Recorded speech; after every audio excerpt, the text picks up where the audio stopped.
નમસ્કાર વિદ્યાર્થી મિત્રો, હું છું સુરજ ખંજારિયા અને સ્વાગત છે આપ સૌનું આપણી યુટ્યુબ ચેનલ તપોવન ડિજિટલ એજ્યુકેશનમાં કે જેના માધ્યમથી આપ સૌ આ વિડીયો નિહાળી રહ્યા છો. તો આજના આ વિડીયો લેક્ચરમાં આપણે જોશું કે ધોરણ 10 ના પ્રથમ વિષય ગણિતનું છેલ્લું ચેપ્ટર એટલે કે 14મું ચેપ્ટર સંભાવના. આમ તો સંભાવના નામ પડતા છોકરાના મનમાં હાશકારો થાય, કેમ કે આખા ગણિતમાં સૌથી હેલું જો કોઈ ચેપ્ટર હોય તો એ છે સંભાવના, અને એ પણ પાછા 14 માર્કના ગુણભાર સાથે. એટલે જે કોઈ પણ વિદ્યાર્થીઓને પાસ થવું હોય કે પછી A1 ગ્રેડ મેળવવાથી મતલબ રાખતા હોય, બંને વિદ્યાર્થીઓ માટે એક જ હરખું અગત્યનું થાય આ ચેપ્ટર.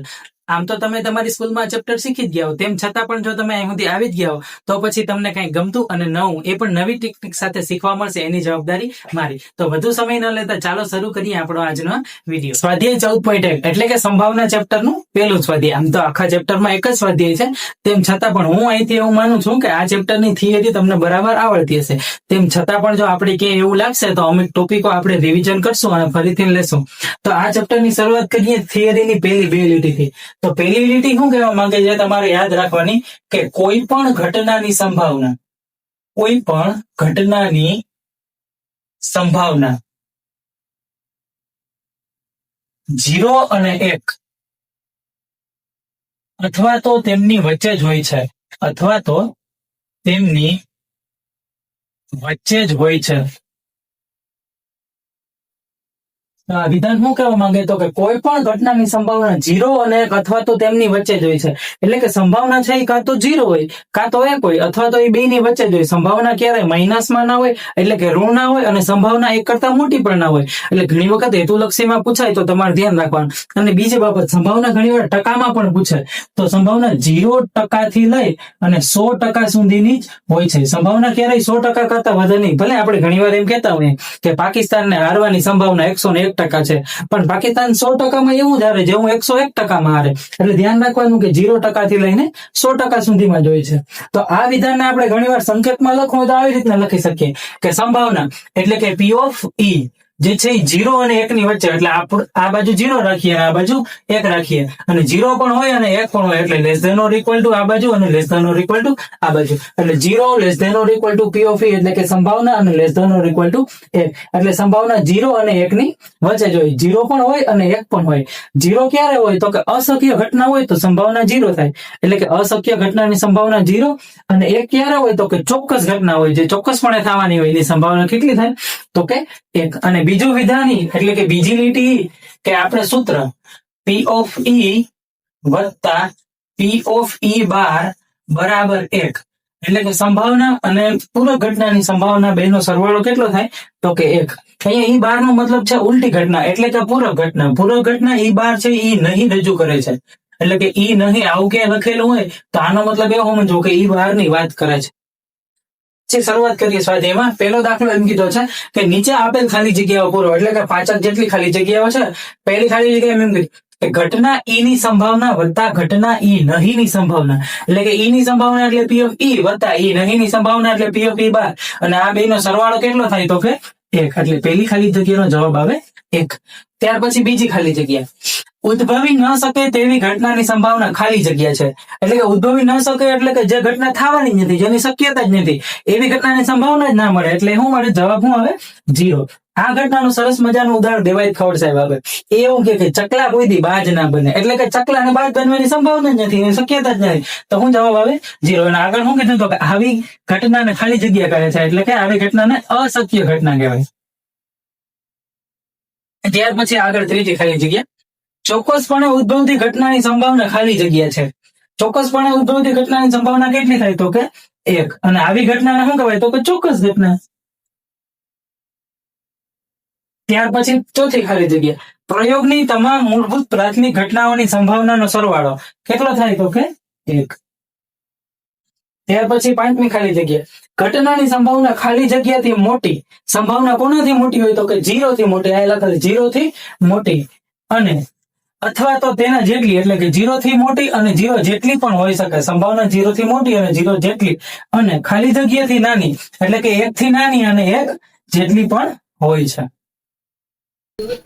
અહીંયા આપણે બીજો અને ત્રીજો દાખલો છે એ છોડી દીધા છે. એ પરીક્ષામાં કઈ પૂછાતા નથી, એટલે પરીક્ષાના દ્રષ્ટિકોણથી આપણે એને છોડી દીધા. ચોથો દાખલો, આમ તો જો કે આ MCQ છે, આમાં કીધું નીચેનામાંથી કયો વિકલ્પ ઘટનાની સંભાવના ન હોઈ શકે, એટલે કે આ 4 ઓપ્શન આપ્યા, આમાંથી કયો ઓપ્શન છે એ સંભાવનામાં ન આવે. તો અહીંયા 2/3, અહીંયા છેદ મોટો છે એટલે કે આનો જવાબ 0 અને 1 ની વચ્ચે આવે એટલે આ સંભાવના હોઈ શકે. ત્રીજો વિકલ્પ 15% એટલે સંભાવના 0 અને 100% ની વચ્ચે જ હોય એટલે આ ઓપ્શન પણ સંભાવના હોઈ શકે. અને ચોથો ઓપ્શન તો હોઈ શકે 0 અને 1 ની વચ્ચે છે. હવે વૈધો ઓપ્શન બી, આમાં માઈનસમાં છે એટલે સંભાવના ક્યારે ઋણ ના હોય અને 1 કરતા મોટી પણ ના હોય એટલે આ ઓપ્શન સંભાવના હોઈ શકે નહીં, એટલે સાચો જવાબ આવે આપણો. પાંચમો દાખલો, જો P of E બરાબર 0.05 હોય તો E નહીં ની સંભાવના શું છે? અહીંયા P of E ની સંભાવના આપી, E નહીં એટલે કે E બાર આપણે શોધવાના છે.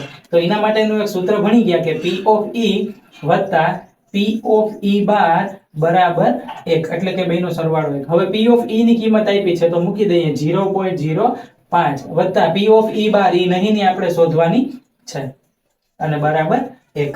હવે જેને શોધવાનું છે એ આ બાજુ રાખીએ, બાકીનું 0.5 સામે જવા દઈએ. તો P of E બાર બરાબર 1 ઓછા 0.05, આ પ્લસ હતા સામે જાય તો માઈનસ થઈ જાય. હવે P of E બાર બરાબર 1 ઓછા 0.05. હવે જે લોકોને આવડે તો સીધો જવાબ લખી શકે, ન આવડે તો પાછળ બાદબાકી કરીને તમારે જવાબ લખવાનો. હવે 1 ઓછા 0.05, જે લોકોને આવડે તો સીધો આ જવાબ લખી શકે, બાકી જેને ન આવડે એ લોકો પાછળ બાદબાકી કરીને પછી જવાબ લખે. હવે 1 ઓછા 0.05 એટલે કે 100 માંથી 5 જાય તો 0.95. હવે જવાબમાં બોક્સ કરવાનું ભૂલાય નહીં. સાતમો દાખલો, આપેલ છે કે 3 વિદ્યાર્થીઓના સમૂહમાં એટલે કે 3 વિદ્યાર્થીઓનો સમૂહ છે, એમાં 2 વિદ્યાર્થીઓનો જન્મદિવસ સમાન ન હોય એની સંભાવના. હવે સમાન ન હોય એની સંભાવના આપી, કેટલી આપી તો કે 0.992 છે. ત્યાર પછી અહીંયા 2 વિદ્યાર્થીઓ, હવે ટાઈપિંગ મિસ્ટેક છે, 2 વિદ્યાર્થીઓના જન્મદિવસ સમાન હોય એની સંભાવના શોધવાની છે. અહીંયા સમાન ન હોય એની સંભાવના આપી એટલે કે ન હોય ક્યારે, એ નહીં એટલે કે P of E બાર આપ્યું અને સમાન હોય એની સંભાવના એટલે કે P of E શોધવાનું છે. એટલે P of E બાર ની કિંમત આપી આપણને, કેટલી આપી તો કે 0.992 અને P of E આપણને શોધવાના છે. તો એના માટેનું સૂત્ર હમણાં જ આપણે આગળ જોયું. તો P of E વત્તા P of E બાર બરાબર 1. હવે આ વખતે જો P of E શોધવાના છે એની બાર ની કિંમત આપી તો આપણે આને એમને એમ રાખીએ. P of E વત્તા P of E બાર ની કિંમત આપી, કેટલી આપી તો કે 0.992 અને બરાબર 1. હવે અહીં જો P of E ની કિંમત જોઈએ એટલે આપણને નડે છે તો એને સામે મોકલી દઈએ. તો આ બાજુ P of E એકલા રહીએ તો બરાબર આ 1 સામે જાય તો માઈનસ થઈ જાય, માઈનસ 0.992. હવે આગળની જેમ જ જે લોકોને આવડે એ લોકો બાદબાકી કરી લે અને સીધી જેને ખબર પડે એ લોકો આવી રીતે લખી શકે કે 1 માંથી 0.992 બાદ કરવાની જગ્યાએ 1000 બનાવવા હોય તો 992 માં કેટલા નાખીએ તો 1000 બને તો કે 8. તો આનો જવાબ આવે 0.008. જવાબમાં બોક્સ કરવાનું ભૂલાય.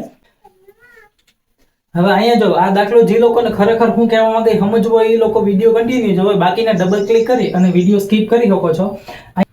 આપેલ છે કે 3 વિદ્યાર્થીઓના સમૂહમાં, તો 3 વિદ્યાર્થીઓને આપણે સમૂહ લઈ લે. પહેલો વિદ્યાર્થી, આ બીજો વિદ્યાર્થી, ના ત્રીજો વિદ્યાર્થી, આ ત્રણે આપણે એક સમૂહમાં રાખી દઈએ અને આપણે હવે એવું માનશો કે આ ત્રણ છે એ પરમ મિત્રો છે એટલે કે ગાઢ ભાઈબંધો છે. હવે એમાં પણ 2 વિદ્યાર્થીઓની વાત કરે એટલે કે કોઈ પણ 2 વિદ્યાર્થીઓ આપણે પસંદ કરી લીધા અને આ 2 વિદ્યાર્થીઓ માટે 2 અલગ અલગ જાતની સંભાવના આપી. પહેલી આપી કે એ બેનો જન્મદિવસ એટલે કે જન્મ તારીખ સમાન ન હોય એની સંભાવના, અને બીજી આપણને મળી કે આ 2 વિદ્યાર્થીઓનો જન્મદિવસ એક જ તારીખે હોય એની સંભાવના. ધારો કે આપણે તારીખ લઈ લે કે આ પહેલા વિદ્યાર્થીની જન્મ તારીખ હોય 4, 5 અને 2010. હવે તમે અહીંયા બીજા વિદ્યાર્થીને પૂછો કે ભાઈ તારી જન્મ તારીખ કેટલી, અને ઈ આવો જ જવાબ આપે કે હા મારી જન્મ તારીખ 4/5/2010 છે. તો એવી 0.008 એટલે કે જે તમે આવી 1000 ત્રિપુટીઓ ભેગી કરો અને એમાંથી કોઈ પણ 2 જણા એમ કે હા મારી જન્મ તારીખ 4/5/2010 અને બીજો એમ કે હા મારી જન્મ તારીખ પણ ઈ જ છે, તો એવા તમને ખાલી 8 જ જણા મળે. એટલે કે 8 જ કેસ એવા બને આમાંથી 1000 માંથી કે બેયની જન્મ તારીખ સરખી આવે. બાકીના 992 કેસ એવા મળે કે બેયની જન્મ તારીખ છે અલગ અલગ હોય. તો આ થઈ ગયો તમારો 7મો દાખલો. હવે પછી આગળ જોઈએ. હવે આગળ જોઈએ 6ઠો દાખલો જે આપણે વચ્ચે છોડી દીધો તો. 6ઠા દાખલામાં એમ કીધું કે એક થેલામાં લીંબુના સ્વાદની જ મીઠાઈઓ છે. એટલે તમે એમ કહેશો સાહેબ લીંબુના સ્વાદની એટલે કે ખાટી થોડી મીઠાઈ હોય, મીઠાઈ હોય તો એ ખાટી ના હોય, ખાટી હોય તો એને મીઠાઈ ના કહેવાય. તો અહીંયા હું ટેક્સ્ટ બુક વાળા હાલી નીકળ્યા કે શું? પણ ખરેખર એવું નથી. આ જૂના સિલેબસનો દાખલો છે, એમાં મીઠાઈઓ શબ્દ હતો. હવે નવા સિલેબસમાં આ શબ્દ મીઠાઈઓ સુધારી અને એની જગ્યાએ કેન્ડી શબ્દ એને રાખી દીધો છે. હવે માલીની થેલામાં જોયા વગર એક મીઠાઈ બહાર કાઢે છે. હવે આ જે જોયા વગર નામનો શબ્દ છે એની જગ્યાએ હવે આગળ રકમમાં આપણે આવો શબ્દ વાપરશું, યાદચ્છિક રીતે. તો નવું વિધાન આમ બની જાય કે માલીની થેલામાં જોયા વગર, એટલે કે માલીની યાદચ્છિક રીતે એક મીઠાઈ બહાર કાઢે છે. તો એના માટે આપણે એક પેલા થેલો લઈએ.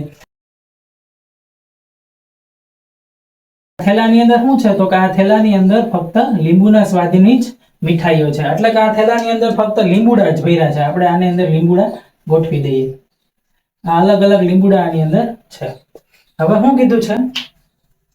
તો કે નારંગીના સ્વાદની મીઠાઈઓ હોય, માલીની થેલામાં જોયા વગર એક મીઠાઈ બહાર કાઢે છે. હવે આ થેલામાં જોયા વગર આપણે એક મીઠાઈ બહાર કાઢવાની, તો તે નારંગીના સ્વાદની મીઠાઈ હોય એની સંભાવના કેટલી? હવે આ તમે થેલામાં જોયા વગર મીઠાઈ એક બહાર કાઢો અને નારંગીની નીકળે એવું શક્ય જ નથી, કેમ કે આની અંદર આપણે ભર્યા જ લીંબુડા છે. આ તો સારું છે કે માલીની જોયા વગર બહાર કાઢે. કદાચ આ થેલામાં જોઈને કે અંદર ઘૂસીને આમાંથી મીઠાઈ બહાર કાઢે તો એમાંથી નીકળવાની જ નથી નારંગી, કેમ કે આની અંદર ભર્યા જ આપણે લીંબુડા હોય તો થોડી નારંગી કઈ નીકળવાની. તો આ જે ઘટના છે અશક્ય ઘટના છે. તો તમારે લખવું હોય તો આમ લખી શકો કે અહીં આ અશક્ય ઘટના છે. અશક્ય ઘટના છે, માટે તેની સંભાવના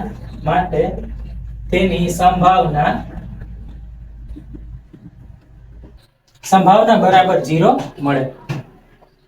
ત્યાર પછી આગળ બીજો દાખલો એમ કીધો છે કે લીંબુના સ્વાદની મીઠાઈ હોય એની સંભાવના કેટલી? હવે આની અંદર લીંબુડા જ ભર્યા, તો લીંબુના સ્વાદની મીઠાઈ નીકળવાની છે. તો આ અહીં આમ લખવું હોય તો તમે લખી શકો કે અહીં લીંબુના સ્વાદની મીઠાઈ હોય તે ચોક્કસ ઘટના છે, માટે તેની સંભાવના, એટલે કે ચોક્કસ ઘટનાની સંભાવના કેટલી થાય? તો કે 1 છે. તો આ તો તમારો છઠ્ઠો દાખલો. છઠ્ઠો દાખલો અહીંયા પૂરો થાય છે. છોકરાઓ, હવે આના પછીના જેટલા પણ તમારા દાખલા છે એ બધા દાખલા એક જ સૂત્રથી થાય છે. એ સૂત્ર તમારી ટેક્સ્ટ બુકમાં કંઈક આવી રીતે આપ્યું કે P of E બરાબર ઘટના E થવાના સાનુકૂળ પરિણામના છેદમાં કુલ પરિણામ. પણ આપણે આ સૂત્ર નહીં વાપરીએ, આની જગ્યાએ આપણે નાનકડું અને ટૂંકું સૂત્ર વાપરશું કે P of E બરાબર પ્રયત્નના છેદમાં કુલ પરિણામ. બોર્ડમાં પણ તમે ક્યાંય દાખલા ગણવામાં આ સૂત્ર વાપરશો તો તમારા કોઈ માર્ક નહીં કાપે, પણ આ સૂત્ર લખવામાં અને યાદ રાખવામાં હેલું પડશે. આ સૂત્ર હવેથી બધા દાખલામાં આપણે આ જ સૂત્ર વાપરશું. હવે આ સૂત્રમાં પ્રયત્ન કેવી રીતે લેવા અને કુલ પરિણામ કેવી રીતે લેવું એના માટે તમને થિયરી આવડવી જરૂરી છે. તેમ છતાં પણ જો તમને ક્યાંય નહીં આવડતું હોય તો તમારે મૂંઝાવાની જરૂર નથી. હું તમારી સાથે જ છું, જરૂર લાગશે ને વચ્ચે વચ્ચે તમને કહેતો રહીશ.